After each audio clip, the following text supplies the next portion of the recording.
This episode, I'm joined by Bruce Fink, who is an American Lacanian psychoanalyst and a major translator of the work of Jacques Lacan. In this episode, we discuss his recently published book, Miss-ing, Psychoanalysis 2.0, alongside general discussion on Lacanian psychoanalysis.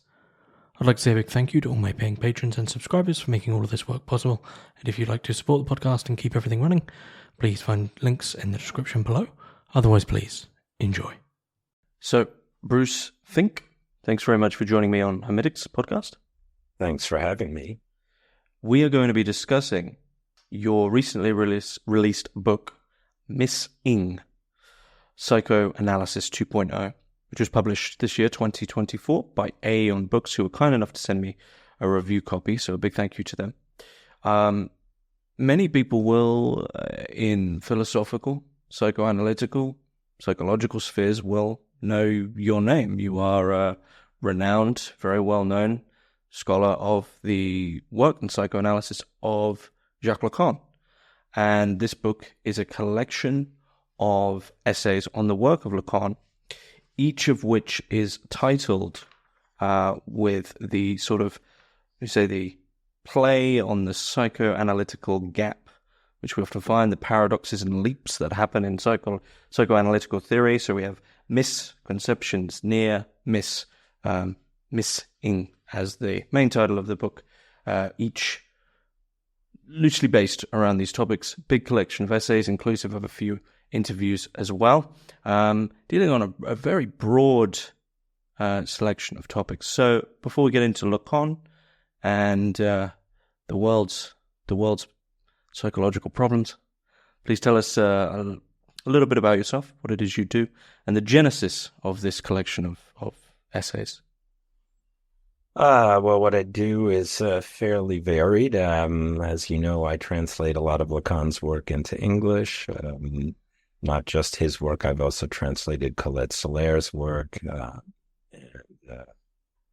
I spend a lot of time lecturing in various places to different analytic institutes about Lacan, about clinical practice. I have my own clinical practice, of course. I see way too many patients at this point and supervise a lot of people, and from various backgrounds, psychologists, psychiatrists, psychoanalysts in training, and later on in their careers as well. And in my spare time, I write novels based on a character loosely based on Jacques Lacan. So, and this collection really is just a set of papers that grew out of lectures I gave over the last decade, which didn't have a home in particular. And some of them were, some of the interviews, for example, are only available in very specialized newsletters, very hard to find. For example, École Books was kind enough to allow me to include a book review of Elizabeth Roudinesco's biography of Jacques Lacan, which had been requested of me by an art journal in New York as soon as the book came out. And they absolutely refused to publish the review of it that I produced because I guess they thought it was not PC. It was too scathing a review and so on. So, but Aeon luckily doesn't engage in a lot of censorship. I had tried to include it in my earlier collection with Routledge Against Understanding, and they said no, they didn't want it. So, and I also have a paper in there that I gave many, many years ago. It's over 25 years old, actually, on Lacan in quote-unquote translation. And again, that was refused by very many people. So kudos to Aeon for being willing to brave public opinion and the dissident Lacanian reader. Yeah, well, I mean, it's also that in academia, as you're no doubt aware, at this point in time,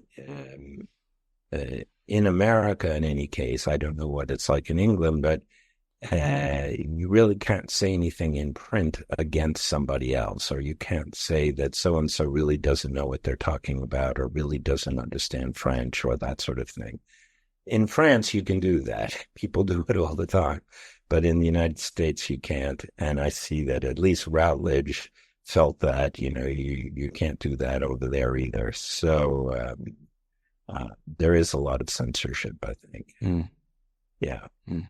And that temperament of the book will come up later in a further question with regards to how people see patients today. But I don't want to go too deep too fast. I want to begin with your own beginnings, because, looking at you online, reading your books, from what I understand about you, Lacan is and has really been your life. But let's take it right back. Where did you begin? Did you stumble across a text in a library? Were you introduced to his work? And why? Why did it become, let me use a little bit of psychoanalytical language, did it obsession, attachment? Why Lacan, basically? I discovered psychology very early as a teenager. I studied some psychology at Cornell University when I was an undergraduate, but they had very little psychoanalysis there. They had one guy who was teaching Bruno Bettelheim. And so I first started reading Freud at that time. I became quite interested in Freud.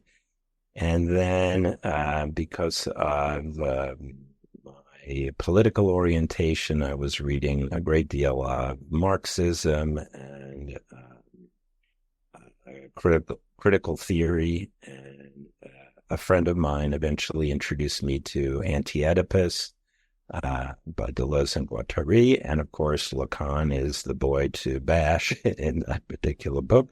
And so I figured, well, he's probably worth having a look at if he's worth bashing that much. And I stumbled upon a course. This was years after I finished my BA.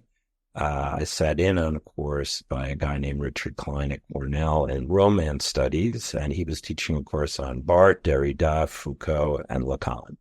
And so he himself had actually studied with Derrida in Paris.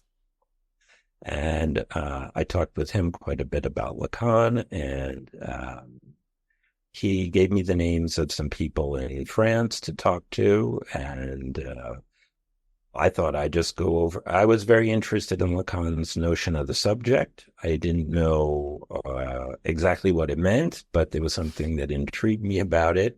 And I thought, oh, well, I'll go to Paris for a year or so and see what it's like. And I also wanted to go into analysis. And so I would say that at first I went to everybody's classes in Paris. I really sampled a lot of different things. And I had no idea that I was going to become an analyst when I first went there. That was not necessarily one of my intentions. I intended to study and to do my own analysis. And little by little, I got more and more interested in it. Lacan is somebody who it takes years to begin to get a handle on. And so I would say that I read lots of different analysts' work, but nothing ever grabbed me like Lacan did, except for Freud. So, and that continues to be the case. In order to write certain books that I wrote Fundamentals of Psychoanalytic Technique. I tried to compare and contrast. I tried to do this on a number of occasions, Lacan's work with that of more contemporary American and British psychoanalysts. But they just don't speak to me the way Lacan's work does. So if suddenly somebody else came along who spoke to me more,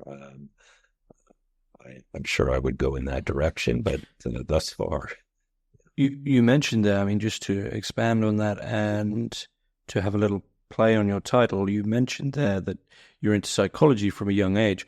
What was it, can you possibly pinpoint what it is that psychology, not psychoanalysis, is missing that was there, that is there in Lacan? Well, psychology is generally missing the unconscious. So there's this, a big problem there. I think I have an older sister who became a cognitive behavioral therapist, and she would tell me that she didn't know what to do with the patient after 10 sessions. Some of them wanted to come back and keep talking, but she wouldn't know what to do with them, and so I think that a whole dimension of human being is missed in most of psychology.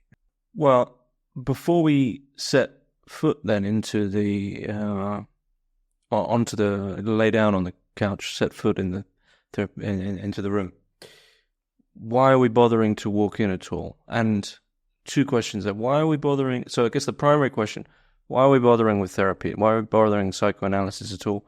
But then there's a secondary question. Well, if I'm going to do this, why should I walk into, maybe not specifically your room, but why should I walk into a Lacanian psychoanalyst's office? So remind me what the first one was. The first one is why are we walking in at all? Why are we laying down on that couch at all? Metaphorically speaking. All right. Well, I think that most people, if they go so far as even to consider it, is because they're suffering. And it's to alleviate suffering, and human suffering takes a wide variety of forms, of course. So many of the people, if not most of the people who come to see a psychoanalyst, have already tried lots of other ways to alleviate suffering, whether that's alcohol, drugs, meditation, yoga, CBT. CBT, right, of course. And the people who come to me had seen 5 other therapists prior to that, Christian counseling, all sorts of different varieties of counseling, and often have also been to other forms of psychoanalysis. And I used to, and I probably still should, refer to myself as a mental health provider of last resort, because that's often what it sounds like when a person first tells you the litany of all the things that they've tried. That's the way it sometimes feels. So I think that's the primary reason. I think there are people who come and they say, they want to understand themselves better.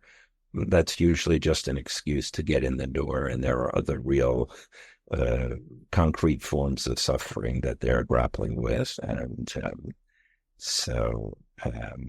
why a Lacanian specifically? I think for a lot of people, they just have to get over the initial hurdle of contacting somebody to go talk to begin with. And they don't necessarily need to speak to a Lacanian, but depending on the gravity of the problem and depending on their willingness to explore the unconscious, a Lacanian may be the best place to go. Many other forms of psychoanalysis have more or less have begun to overlook the unconscious, I would say. They begin to work in the relationship, as they say it, in the here and now, the relationship between the analyst and the patient, and all of the work seems to go on there. That doesn't satisfy everyone. That, in fact, annoys a lot of people, and a lot of people come away feeling that they never got to the root of the problem. So, yeah. There's a unique relationship between the unconscious and suffering. Is that the place of suffering? Well, I would say it's often the conflict between the unconscious and the ego, or the unconscious and some sort of ideal sense of oneself that one has, that there's often a lot of suffering there. Hmm. And this for Lacanian would be to begin from language, as the unconscious is structured like language. Sure. Yeah. Hmm. Yeah. What are you looking for there in terms of, I guess, to continue with that word suffering? How does suffering make itself? How does it announce itself? Well, sometimes, curiously enough, by laughter. When somebody starts talking about a painful, or what one might think of as a painful experience, and then they laugh, or they giggle a little bit afterwards, which suggests that there is an attempt to somehow make what they're saying socially acceptable to you, but also to themselves, to cover it over somehow. And so suffering also can appear in certain hesitations and pauses where somebody seems to be looking for the right word, where we get the impression that what they're doing is actually going around the word that they really meant to say, which might have been something that would have hit them pretty hard if they had said it, but they're looking for some way to attenuate it. Or so, yeah, their language. Also, of course, a slip of the tongue. When somebody says kill instead of kiss, the aggression, the anger about a certain situation slips out seemingly unintentionally, and so yeah. Okay, that does bring me to one of the questions I had here. So, I'm sure you're well aware of the work of Todd McGowan, and I will give my own example that I gave to Todd. I was talking about how if one is trying to lose weight, you get to this point where you're sort of, I shouldn't be eating these certain things. I shouldn't be eating sweet treats and chocolate cakes or whatever it is. But for a while, that's sort of in the background. You play all these tricks to yourself to ignore that. But eventually you get to the point where you are conscious of the fact you are giving in to your symptoms. You're conscious of your symptom as you are quite literally indulging in your symptom. Mm-hmm. And Todd McGowan said that's probably about as far as we can get with psychoanalysis. So you gave that example there of a Freudian slip. So someone would say kill instead of kiss, but they might notice that. Mm-hmm. Is that as far as we can get, just noticing the symptom? I think if that's as far as we can get, I can't see why anyone would go into analysis there, because that really doesn't provide a whole lot of hope.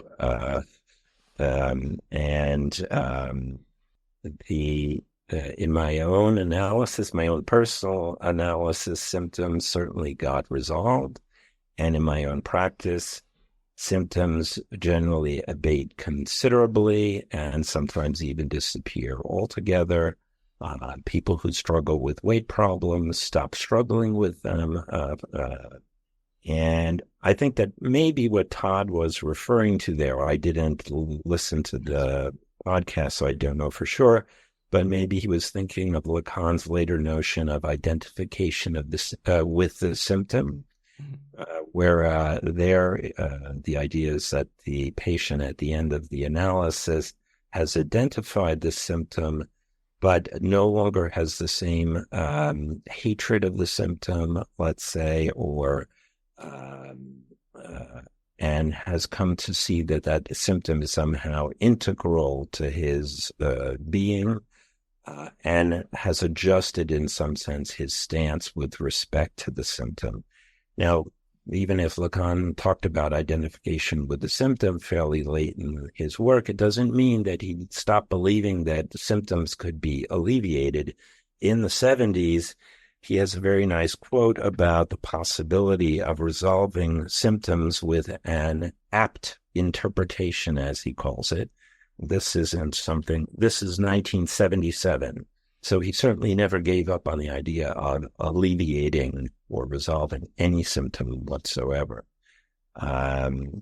So I think, I don't know about Todd. I don't know about his own analysis, but in my own experience, I find that the people whose own experience on the couch wasn't that great are often very skeptical about the efficacy of analysis. And people whose own experience in the armchair as they practice analysis, based on their own training, sometimes their training is such that it's extremely taxing on them emotionally because of the way they're trained to work. And often they become jaded over the course of time and feel that it's too much work, it's too difficult, and it doesn't achieve enough. So I think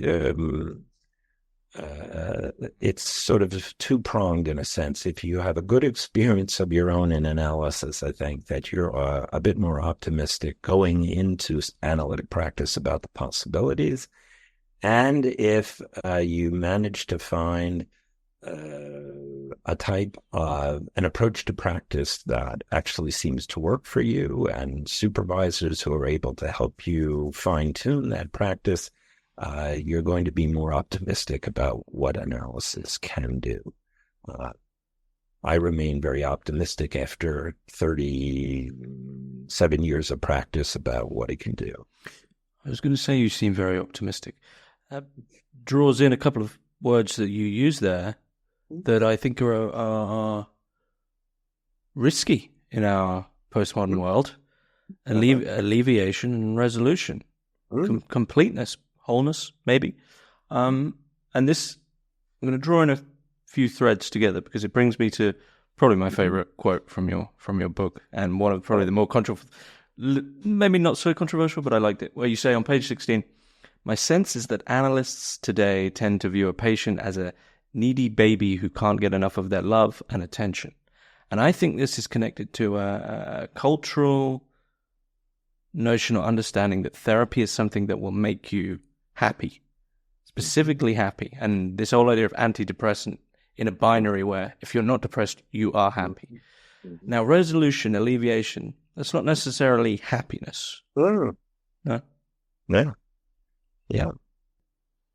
You had written a question to me related to this about where this view arises from. And my understanding is I'm not a specialist on the history of psychoanalysis, and I haven't studied where this comes from in our culture, but you bring up a good point. I think that we do tend to think of happiness versus depression in very binary terms. My sense is that this notion of the patient as a needy baby comes from Winnicott, who liked to quote one of his patients who supposedly said that a good session with Winnicott was like a good feed. Probably likening what his analyst said or did in the session to being breastfed or bottle-fed by his mother.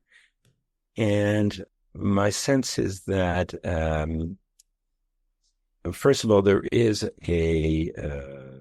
to look at it culturally, we live in a time of, where everyone is viewed as a victim in a certain sense. Everybody has suffered losses. Everybody is traumatized. And the contemporary conception of analytic work seems to be that we view the patient as someone who has suffered numerous losses, and the analyst is there to make good those losses. The analyst is there to provide the love and the care and the concern and the compassion that the parents didn't show. And therefore, the patient comes in with a negative, we give the patient a positive, and it's somehow all zeros out in the end.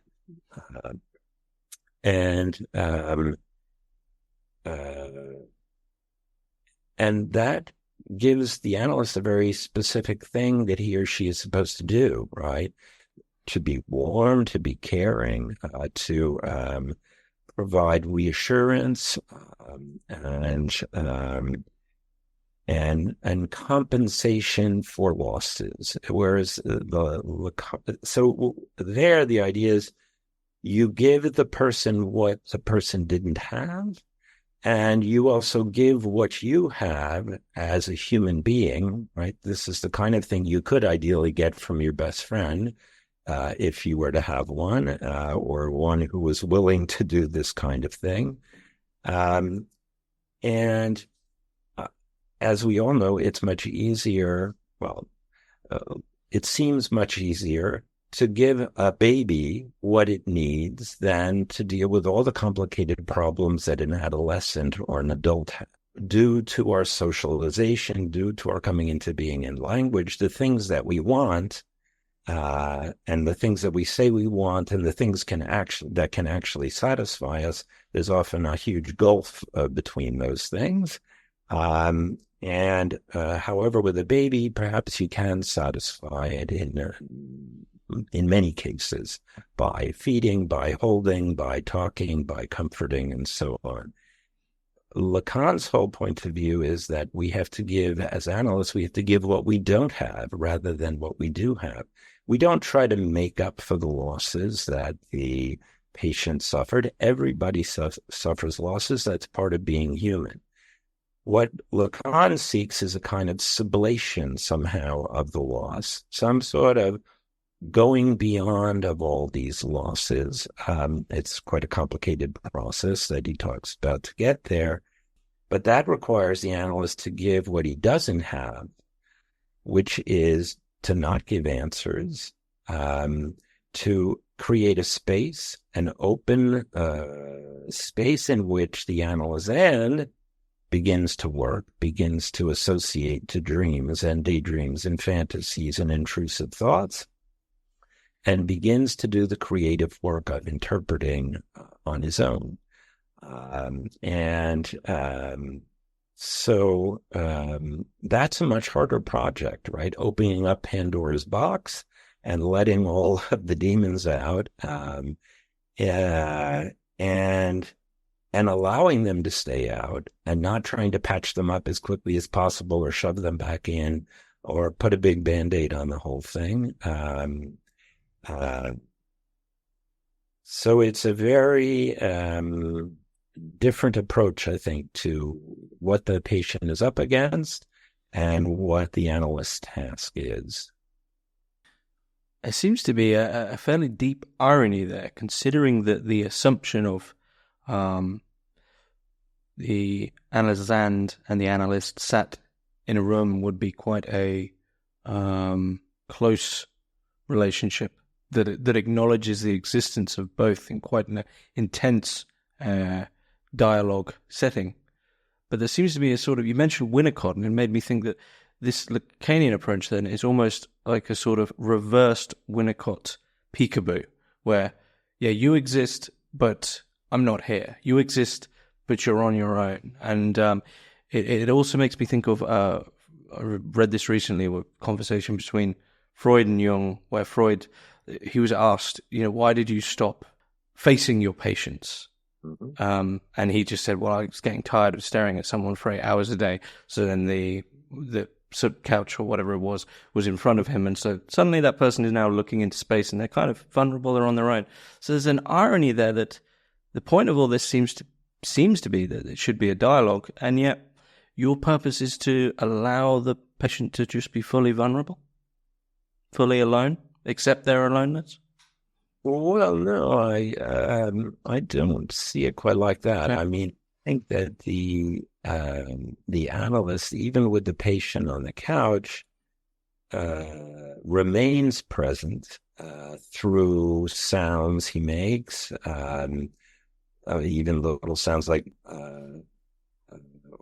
or by saying, can you say more about that? Or I didn't quite get that, or can you say that again? Or just stressing one word or one idiomatic expression in something the patient said.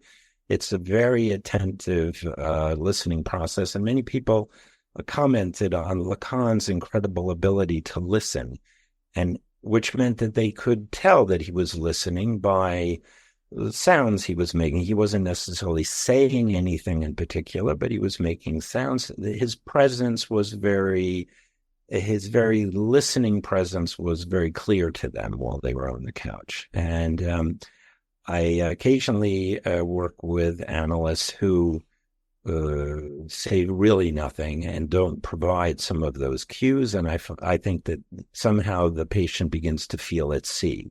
There has to be some sense that, you're not just having some sort of delusional experience and talking to yourself. If you're really just talking to yourself, then why go see an analyst? Why pay for somebody to be there?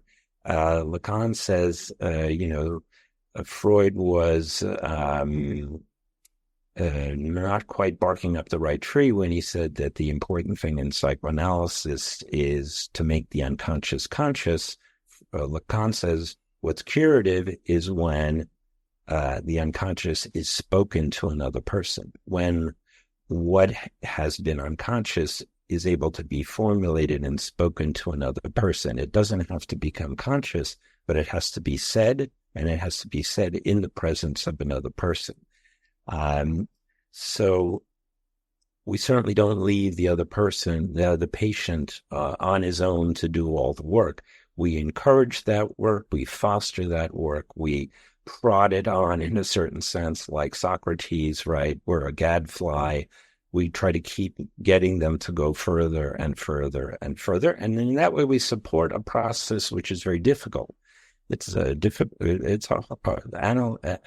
People talk about analytic work, and for the patient, it really is hard work. It's one of the curious paradoxes of analysis is that the patient pays to be put to work, right? So, and some patients will go so far as to say, well, what is it that you're doing?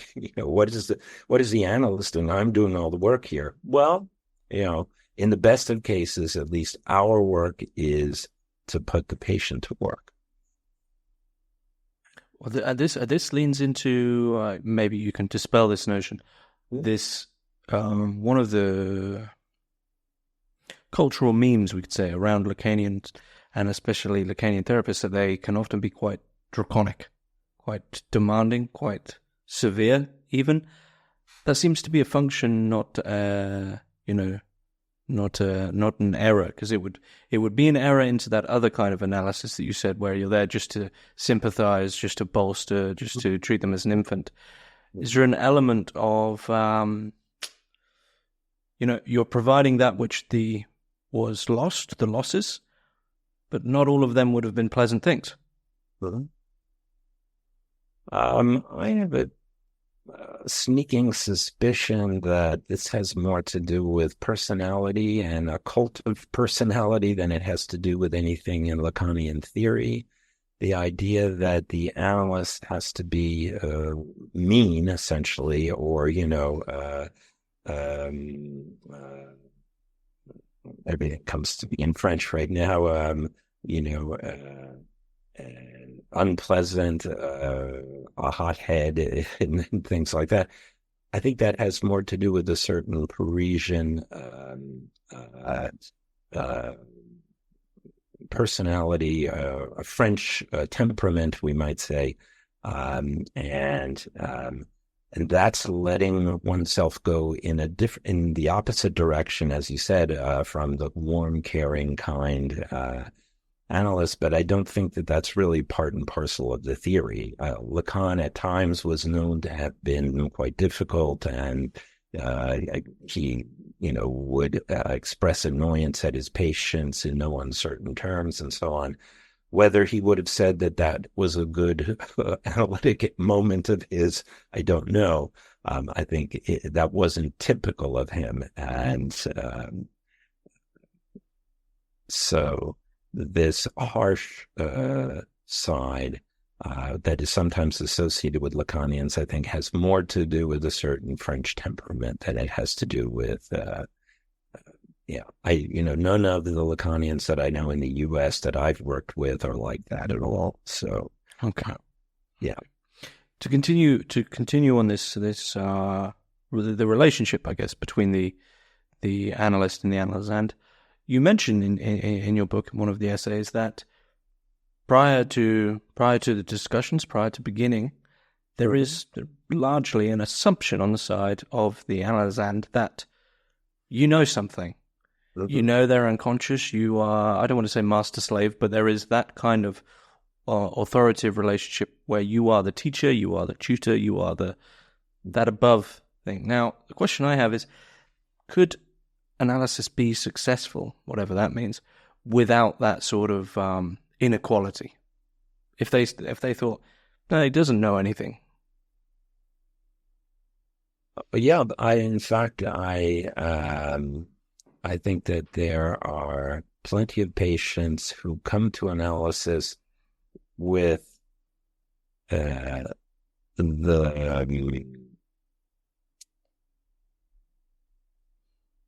opposite assumption, in a sense, which is that the analyst knows nothing, but that's often accompanied by a certain amount of bravado, right? As maybe a kind of almost adolescent rebelliousness. You know, you're an adult. You're just like my parents. You don't know anything. I'm coming here, but you know, I'm sure you can help me. And I would say that the underside of that is often a hope, nevertheless, that maybe you can. Maybe there is some knowledge. Because the more you say and you yell from from every rooftop that my analyst doesn't know anything, it means that why do you have to yell it so loudly, right? Who are you trying to convince? And so I don't think that somebody who comes to analysis with the presumption that you don't know anything, that you're not a subject supposed to know, that's not necessarily an obstacle to analysis. I have a patient who I've been working with for a long time who came to analysis so that he could prove to himself that analysis could do nothing for him, right? To prove that analysis was powerless to help him. That's fantastic. Because he still came. He still came, and it took years, I think, to get beyond that particular stance, but he did get beyond it, and, you know, the analysis has helped him, and anyway, so, and you had also raised the question about whether or not, at the end of the analysis, can an analysand fully accept the analyst doesn't know about the patient's unconscious? And I think that analysands, having gone through a long and intensive analysis, may well get to the point of realizing that he or she has come to know something very important about themselves or has changed in a certain way. And it really doesn't matter if the analyst knows or doesn't know anymore. That the analysand has come to the point of being able to do whatever she wants to do.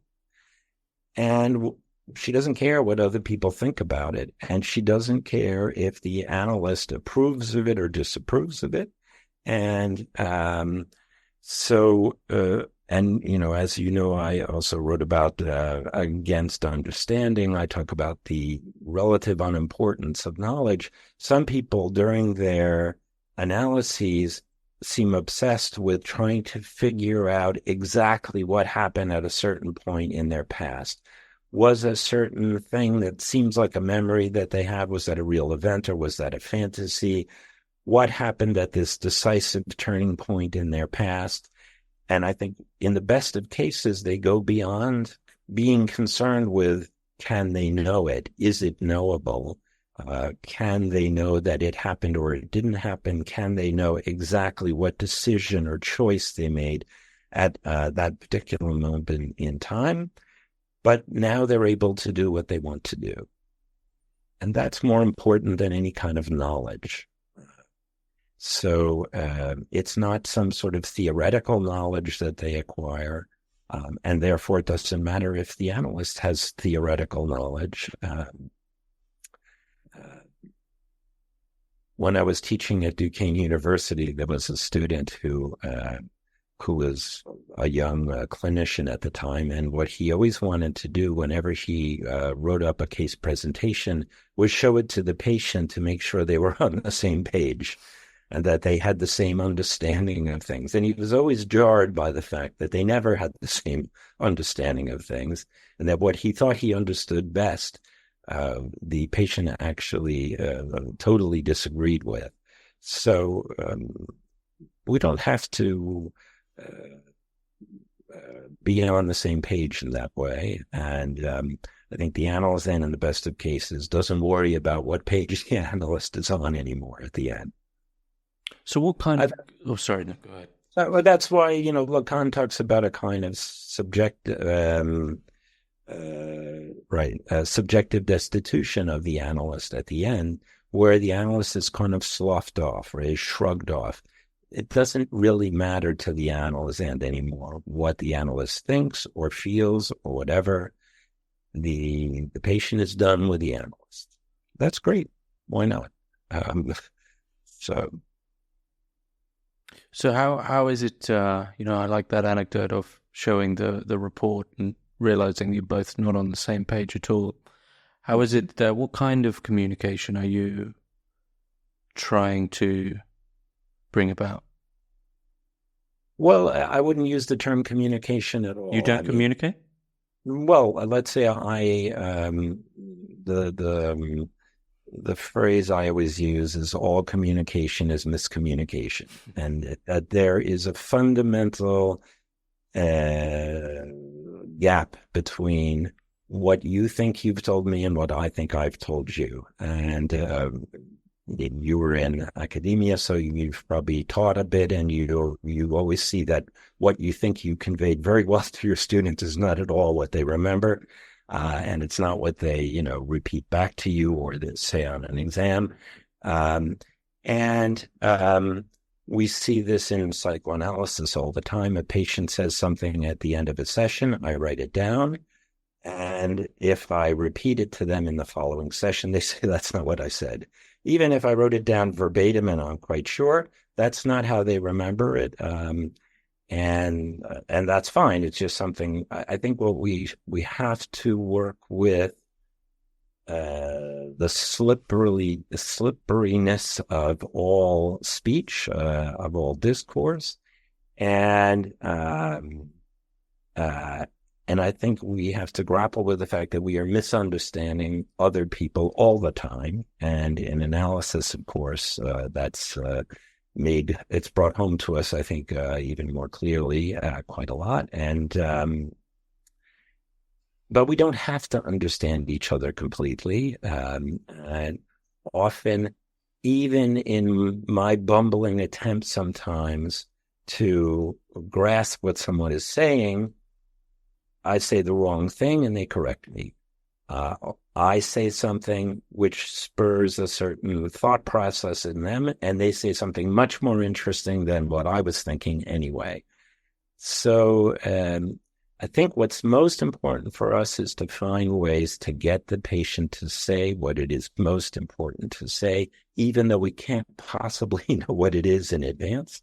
We have some educated guesses, perhaps. We have experience. We have a theory to help guide us to some degree. But Freud had a belief in complete understanding. He often talked about his patients in such a way as to imply that he knew the ultimate, final truth of a patient's symptom. And there's a great quote I think I mentioned in this book where he tells someone that, I guess a colleague of his, that with one of his female patients, he was about to reveal to her the final truth of her symptom. And what did she do? She left analysis. And that there's a kind of notion of mastery that Freud thought he had through his incredible intellect, his incredible ability to understand what the patient didn't understand. And he thought that he could just convey that to the patient, and that would somehow lead to enduring change in the patient. And what Lacan calls that la connerie de la vérité, the bullshit of truth, or the idiocy of truth, to believe that the analyst has some absolute truth that he can convey to the patient is total BS, right?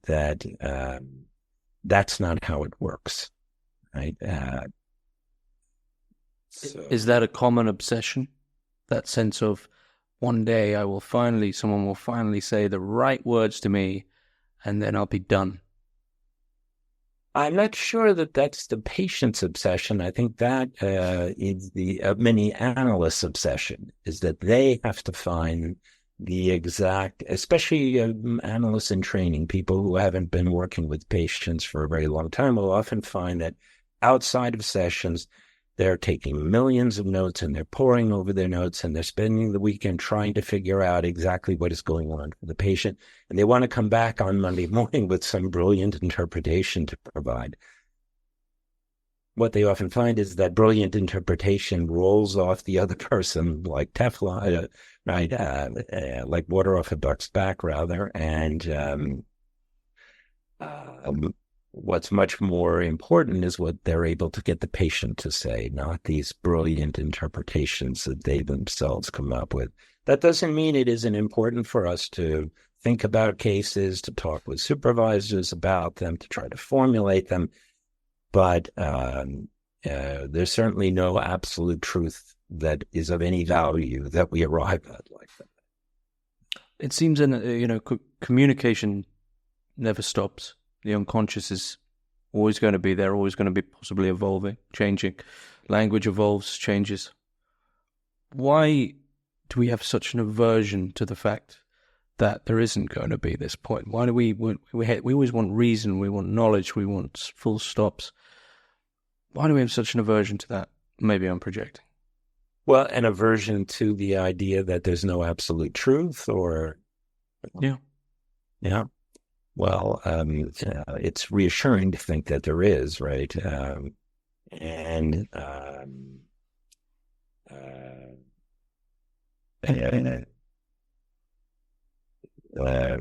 there's so many things I could say about that, but I mean, one of the things Lacan says about neurosis, he says the key to neurosis, or the secret of neurosis, is that we don't want the mother to be castrated. We could change that a little bit and say we don't want the other with a capital O to be castrated. We want to believe that somebody somewhere knows, right? Knows what ails us, knows the truth, knows what's right and wrong, knows what's ethical and what isn't. And for Lacan, one of the most difficult things for neurotics to deal with is what he calls the signifier of the lack in the other.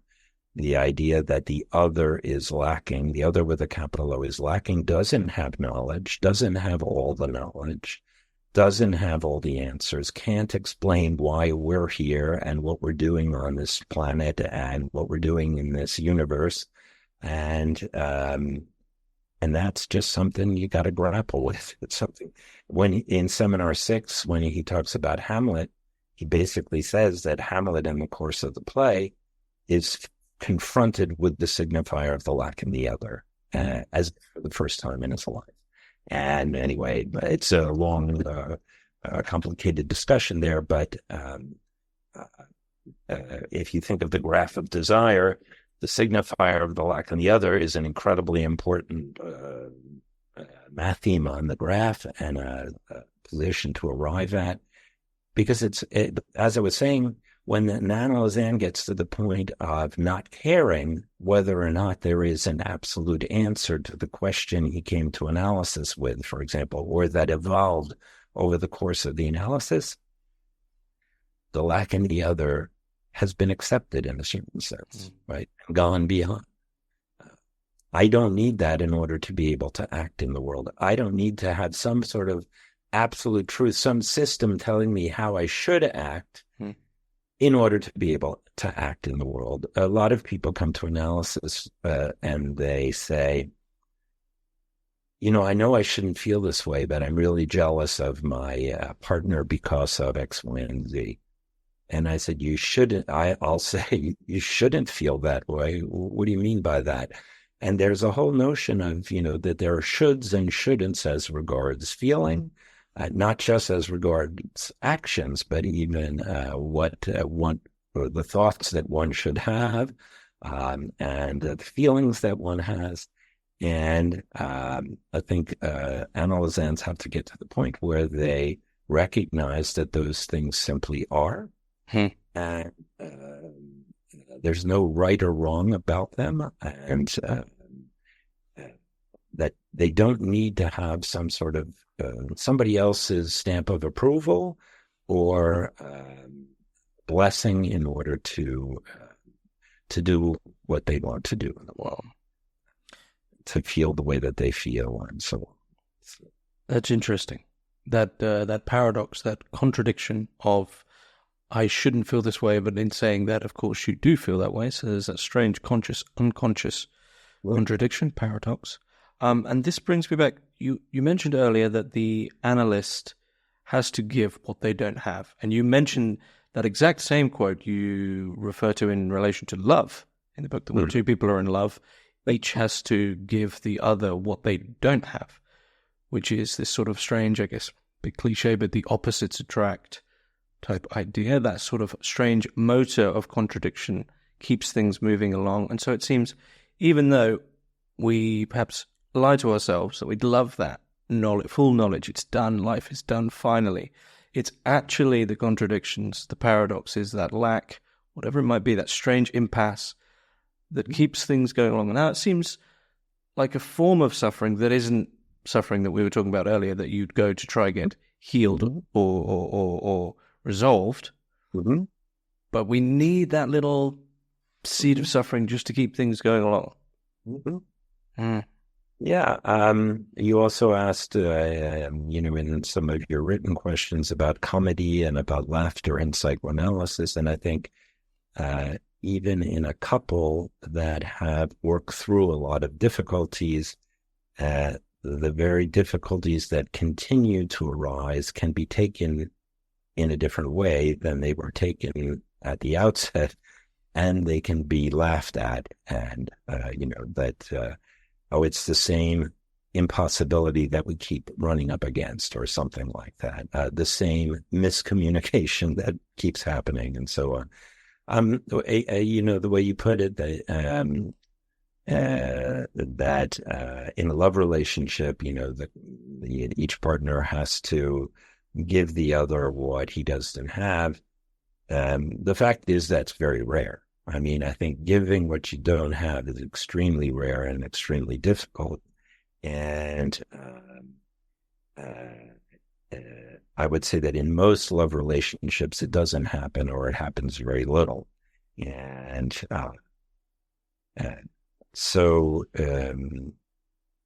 nevertheless, whatever form of love is shown by an analyst to an analysand has to take that form, right? It can't take a physical form of, I can give you physical affection. It can't be, I give you answers. It can't be, I feed you interpretations, or I feed you milk, or I have you over to dinner, like Freud did with the rat man at one point. He says the patient was hungry and he was fed. So, that's giving what you have, right? And giving what you don't have is a very different task. Is that why the strictness, the possible strictness, I know you said that was a Parisian type thing, but that sort of bordering, that's what people don't have, is that means and the need for boundaries, for rules, for laws, that you don't want to give because it's kind of mean. Right. Well, a strictness, I think, is quite different from certain forms of harshness. Strictness can involve, session times, cancellations, makeup sessions, payment, all those kinds of things. But it also involves, for example, not accepting presents from your patients, right? That your patient wants you to read their dissertation. Well, you have to politely decline. You don't have to say, "What are you, crazy?" You don't have to say these things in a harsh manner, or ridicule the patient, but So for me, there's a very big difference there between strictness of maintaining an analytic position, and harshness.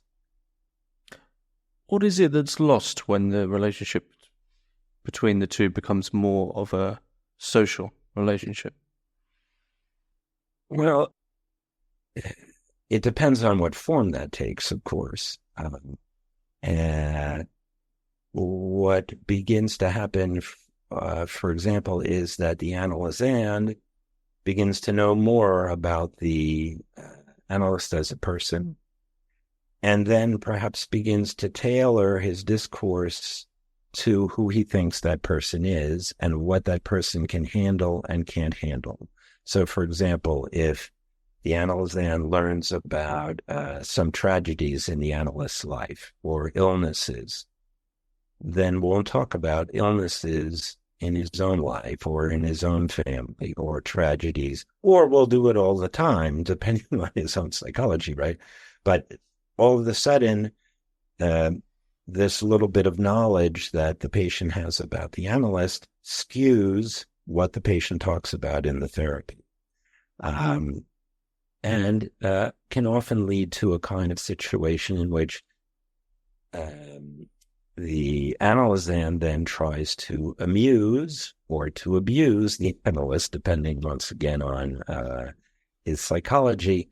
So, for example, analysts who openly laugh when a patient says something which maybe was intentionally funny, but maybe wasn't, some patients will take it upon themselves then to try to amuse the analyst in the future, to save up jokes, to try to say things in an especially funny way.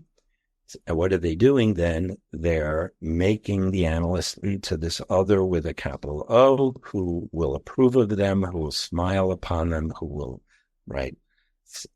That's not what we're aiming at. Certainly not.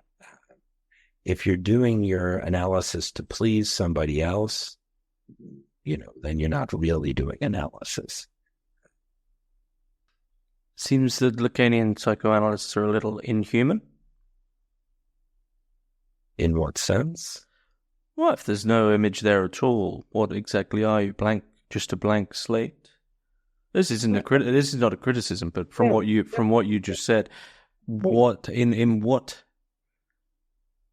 the Lacanian analyst look like as a human being? Because you can't be entirely blank, otherwise there would be no means of relation to human events.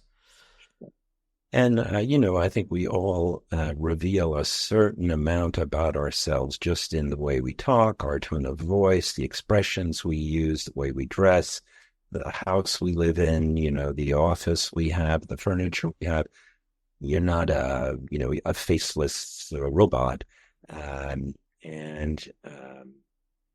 But we try to keep that to a strict minimum, but the Lacanian analyst outside of the consulting room is a human being like anyone else. And, if you've ever been to a Lacanian conference, we have wild dinners afterwards. We go out dancing, and a lot of us are very good friends with each other. So it's, the question is, I think that unfortunately a lot of analysts want analysis to be largely about themselves, and they want to be able to express themselves and be genuine and authentic and a full human being in the relationship with the analysand.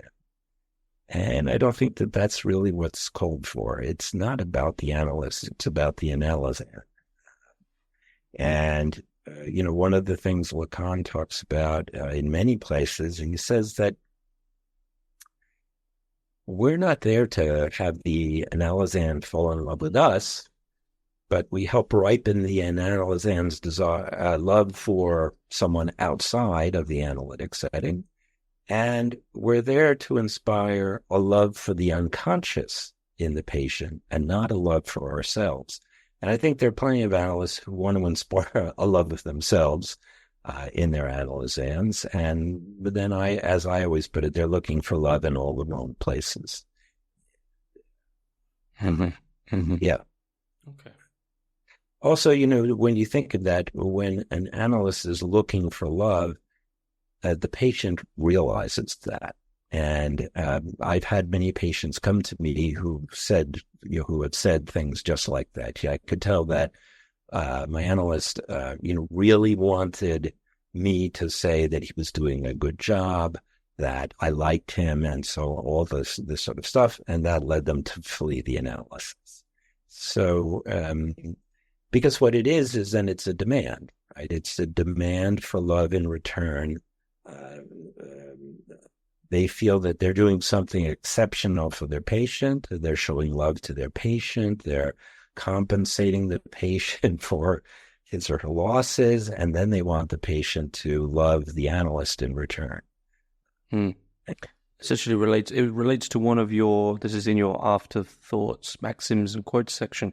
To break the rules, you must first master them. So the Lacanian analysts must first master their unconscious before they can break, I don't want to use the word break there, but control of your own ego before entering in and delving into someone else's.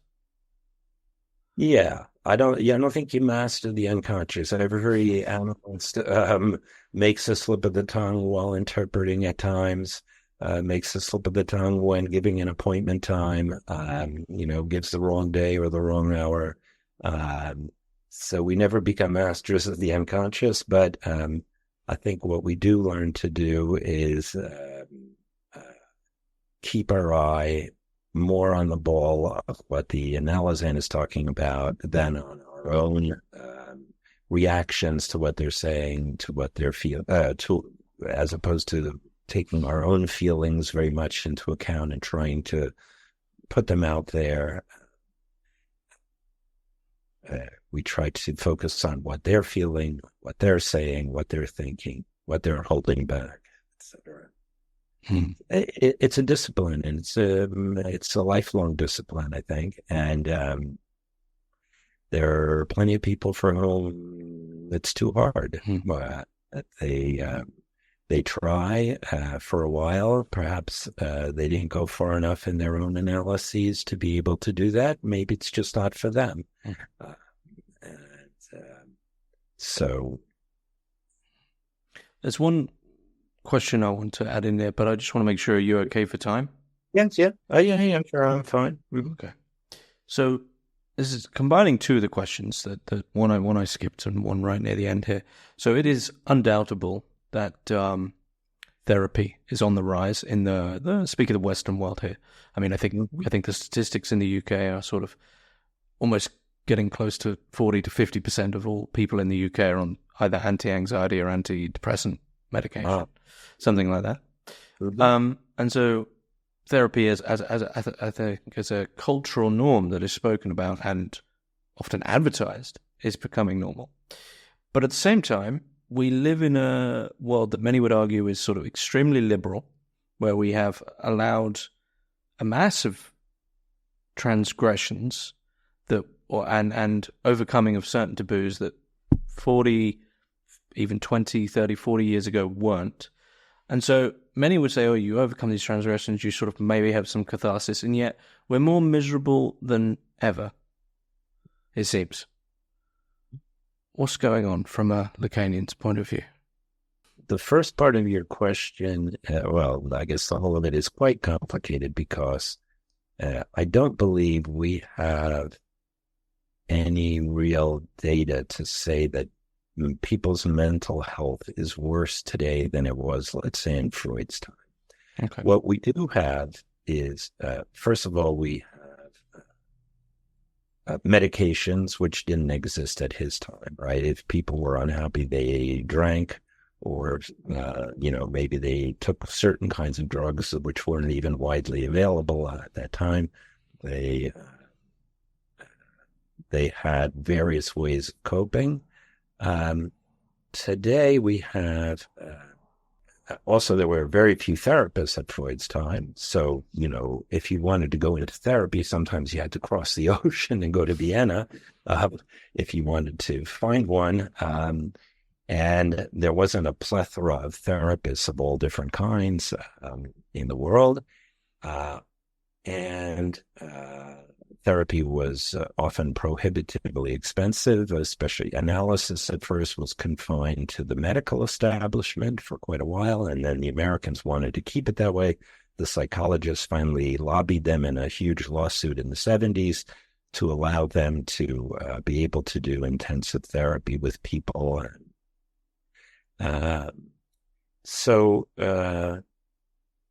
And then we also, so now we have a huge number of therapists of all different kinds. So there's a lot more therapy available. We have cultural shifts which have made therapy less shameful for people who go into therapy. One of the things he did mention was that the statistics are that people are taking anti-anxiety drugs, right, and antidepressants. Well, that still shows a certain antipathy to psychotherapy and to the work that psychotherapy involves, right? Because it's the attempt to recast suffering as a medical problem, something to be treated with drugs.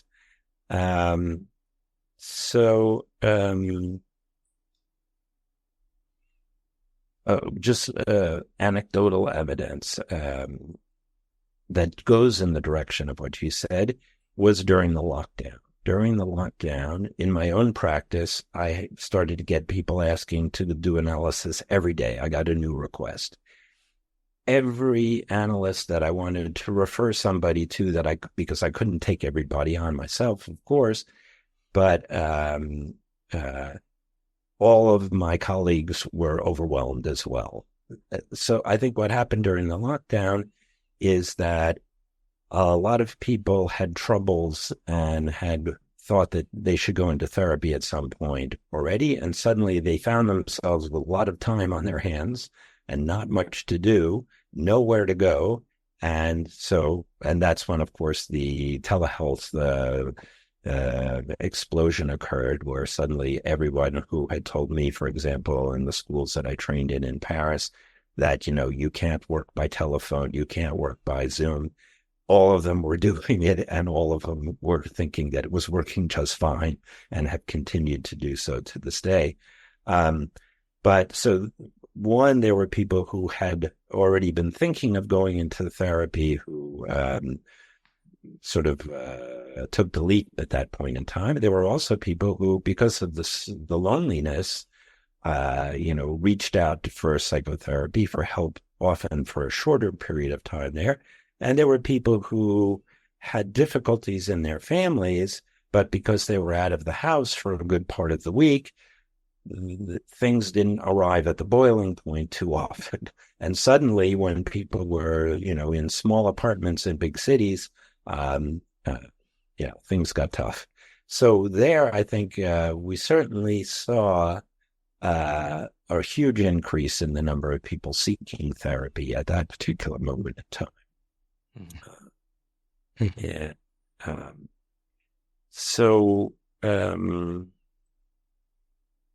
Your other question about transgression is, right, a lot of things are allowed. I think as human beings, we're still always looking for the things that aren't allowed, right? Even though we're allowed to do a lot more things than we used to be allowed to do, there is still a tendency, and many of us are this way in adolescence and early adulthood, and for some people this never changes. As soon as somebody tells us we can't do something, that's exactly what we want to do. And so even if there is a plethora of things that we can do, we're looking for something transgressive because we get a kick out of that, right? We get it. And what that means is we're still totally dependent on the other with the capital O, who tries to tell us what's right and wrong and what's good and what's bad and what we can do and what we can't do. And so even if we do everything the other says we should do, or we do the exact opposite of what the other says we can't do or we shouldn't do, we're just as dependent on the other with a capital O either way. And what I think analysis can promise is a certain freeing up with respect to the other, that we don't feel like we have to transgress just to transgress, just for the sake of transgression. We can get our kicks perhaps in other ways, right? That we're not always looking for what is transgressive in order to find enjoyment in life, transgressive enjoyment. So I'm not sure I answered all of you. No. It's an answer. That makes sense. It makes me wonder if we can, transgression there is inherently tied to the other, and that illusion that many people give themselves, that you overcome one other, but really you're just at the beck and call of another other. Right. Can we live without capital O other? Can we live what? Without another. Well, if it's with a small o, probably not. But we are social beings. We need people, but without the belief in an other who knows everything and who is the source of all laws and all right and wrong and all of that, yes, I think we can do without that. It isn't necessarily easy to get there, but certainly analysis can attenuate the search for that, the subjective need for that. Desire, I think Lacan says, if I'm not mistaken, in Kant with Sade, that desire and the law are intimately connected, and that for most of us, what we want is the very thing that is prohibited by the law. And so in a certain sense, Lacan's theorization about what can possibly go on in an analysis is to either go beyond desire as structurally connected to the law, to jouissance, as he might have said, or to somehow detach those two, such that one is able to pursue desire that doesn't have to either follow the law or transgress the law, but that leaves the law wherever it is, insofar as the law is still even believed in. Can we ever be without desire? Well, there are people who are without desire. Sometimes they come to analysis because they that their desire is in free fall, and that's another. Some people, need a strong desire in order to come into analysis. Other people find that their desire is drying up, and that's precisely why they come to analysis. It's a goal of certain, Eastern meditation techniques and Buddhism, for example, to eradicate desire. I say good luck with that. That's Do you? I mean, it's a bit of a heated question, but what do you think it is for someone who says that they've eradicated desire, they no longer have any desire? Is it a simple lie, a delusion? I've never heard anybody say it myself. Okay. That I don't know, but I mean, what I would be inclined to think, analytically speaking, is that they have undone a lot of the knots in their own desire in such a way that desire is no longer a torment to them. Right? Desire as a torment is a theme that has existed in Western culture at least since the Stoics. Perhaps even earlier, and in Eastern religions for, perhaps even longer than that. And so the explicit goal there seems to be to eradicate desire.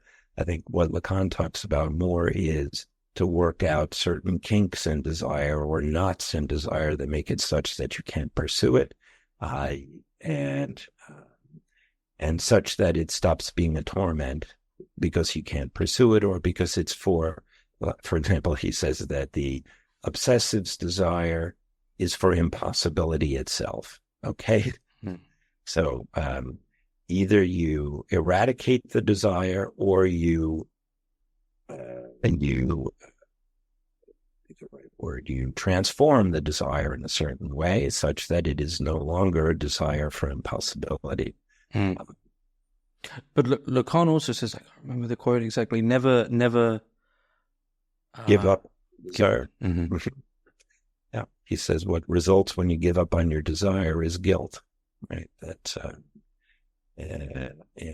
certainly I hear about that all the time in my practice, and so for him, the idea is not an eradication of desire, but rather a transformation of desire. All of our warts and seeming faults are really our fuel for resolution. Sorry? Fuel for resolution. I suppose, yeah. No? I mean, the warts are, first, warts are also in the eye of the beholder, but of course we also have, each of us has a sense of what our own warts are, right? Our own ugliness is, what is it about ourselves that we think is ugly and problematic? And yes, that does drive us into analysis sometimes and to try to change. So yeah, I guess it is a kind of fuel. Okay. Just coming towards the end here, but I do have to ask one thing more about desire, just for a little bit more about desire, as it's such a central idea. What do we get wrong about our desires? You mean, in what way do we misunderstand our own desires? We think, I think the only reason I ask that is our desires appear to us as the most obvious things in the world. I think. No? That's not my impression as an analyst. Anyway, my impression is that a lot of people don't know what they want, and they come to analysis saying that, they always thought they wanted this, and it turns out that that's not what they wanted. They don't know what they want. And when in their relationships with their partners, the partners will say, well, just tell me what you want. And they're unable to say what they want. They want the other to know what they want without them having to say it, without them even having to know it. So my impression is that for a lot of people anyway, when they come to analysis, they're not sure what they want. Other people are sure what they want, but what they want is impossible, right? They want to be, the most famous thinker in the world. They want to be the greatest rock star in the world. They want to be the best novelist in the world. They want to be the most handsome, the most beautiful, the fastest runner, right? And well, it isn't given to most of us to be that, and those things are only determined after the fact anyway, for the most part, and so what they have to grapple with is that they in fact have perhaps deliberately adopted, in some cases anyway, deliberately chosen something that is impossible precisely because they never intended to realize it. They never intended to act, right? If your goal is to write the best book in the world, you're never going to start the first page, right? And in that way, you also spare yourself the trouble of writing. So, is there anything you'd like to add about your book you feel is key or you would like to add in? I think I would just say that there is perhaps a little bit for everyone in the book, that there are some essays that are quite theoretical. There are some that very practical in terms of analytic practice. There are some that compare and contrast Lacan with other forms of psychoanalysis. There's more work on love. I already published a book, Lacan on Love, some years ago, and I tried to go a bit further with that. And there's another case study in the book. So there are, anyway, lots of different kinds of things. Mm. Where do you usually advise people to begin with Lacan? I would say your own work, by the way, the Lacanian subject. But where would you advise people to begin? Well, I always want to be sure that people have at least read Freud's interpretation of dreams and his introductory lectures on psychoanalysis. And then I tell them to begin with Seminar 1 and then read Seminar 2 and Seminar 3 and Seminar 4 and Seminar 5. I tell them never to begin with the École unless they're just going to read the seminar on the purloined letter. Fine, that's somewhat accessible. I always tell them when it comes to an École by Lacan, you always just have to grit your teeth during the first page or two and try to get beyond that, because then things become a bit more comprehensible.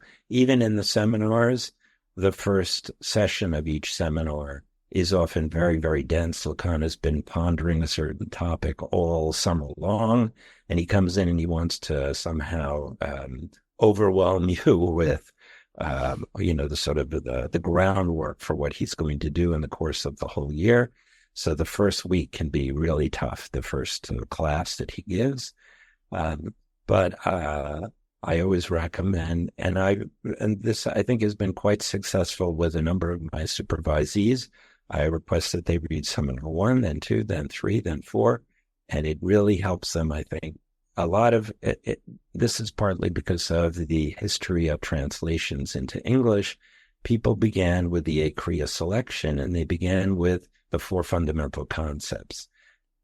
Norton did a little publishing bait and switch in a certain way with the 4 fundamental concepts. They didn't want to call it Seminar 11, right? Because then people would have said, well, what about seminars 1 through 10?